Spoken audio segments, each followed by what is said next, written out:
La gloire de la résurrection sera plus grande que la gloire de la guérison. C'est ce qui a trahi Lazare. Lorsqu'il a demandé la guérison, Jésus n'est pas venu. Il était donc rempli d'amertume et de frustration.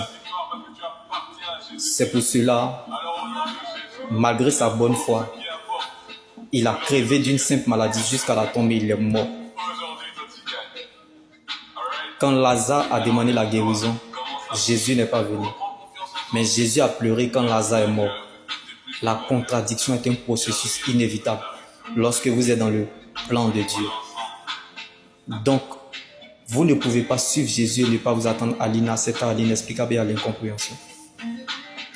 Si vous décidez de suivre Jésus, vous devez vous attendre à souffrir injustement pour la cause de Christ et au déshonneur public, comme ils ont jeté le cadavre de Lazare parce que Jésus n'était pas là.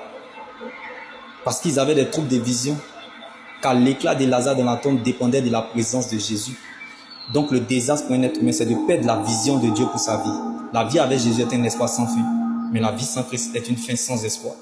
Comme il a fallu que Lazare meure et parte en tombeau pour aller le ressusciter.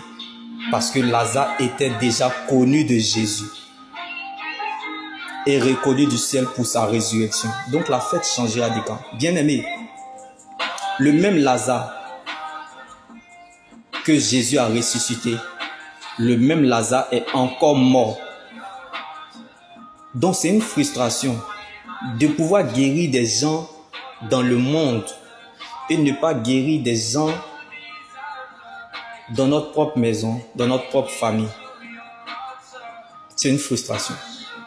Mais n'abandonne pas et ne quitte pas le processus. Car quand tu sens on ne peut plus rien faire pour toi, mais ce que tu n'as peut t'envoyer très loin. Malgré que Ézéchias aimait Dieu, tellement craignait, espérant sa bonté, il était atteint d'une maladie mortelle qui le condamna à la mort. Donc la vie chrétienne n'exclut pas l'humiliation. La vie chrétienne n'exclut pas la honte. Comme Paul pouvait nous le dire, mon corps porte la marque de la souffrance de Jésus. Mais le plus important et essentiel, rassure-toi que cette personne de ta famille ou de tes parents ou de tes proches que tu aimes soit gagnée à Christ. C'est ça qui peut réjouir le cœur de Dieu. Sinon la guérison, le miracle est temps, oui, ça passera. Lazare qui a été ressuscité par Jésus est encore mort. Mais dans quelles conditions il mourra? Avec ou sans Jésus? C'est de ça qu'il s'agit. Rassurez-vous que des gens soient gagnés à Christ. Car bien aimé, sortir victorieux des épreuves terrestres, c'est bon. La persévérance. Mais sortir victorieux des épreuves de l'éternité est mieux. Persévérer jusqu'à la fin. Car la fin de toute personne sur la terre est le commencement de son éternité. Jésus est la bouche autorisée pour parler de l'éternité. Donc celui qui a une parole de Dieu prolonge sa vie. Prêcher, c'est profiter de la sécurité divine. Mais ça doit commencer en famille avant de sortir à l'extérieur. C'est de ça qu'il s'agit. Comme André, dans la vie de son frère Pierre, Shalom, demeuré béni. Comme Pierre a converti 3000 âmes à Jésus.